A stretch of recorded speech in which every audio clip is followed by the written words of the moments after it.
An amateur detective and a scientist with time to kill claim they've discovered the identity of the UK's most infamous serial killer, Jack the Ripper. Businessman Russell Edwards says he became interested in the mystery after watching Johnny Depp's 2001 film From Hell. He eventually purchased a shawl that was supposedly found near the body of one of the Ripper's victims. In a Daily Mail exclusive, Edwards explains how he used DNA from the shawl to link Aaron Kosminski, a Polish immigrant, to the crime scene.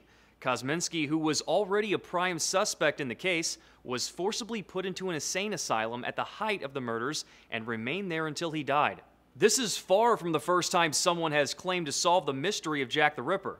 Just last year, a crime writer claimed her research indicated the Ripper was Walter Sickert, a well-known artist at the time. And a 2009 Discovery documentary pointed the finger at Robert Mann, a morgue attendant. So it's easy to understand why some media outlets are approaching Edwards' claims with a fair bit of skepticism.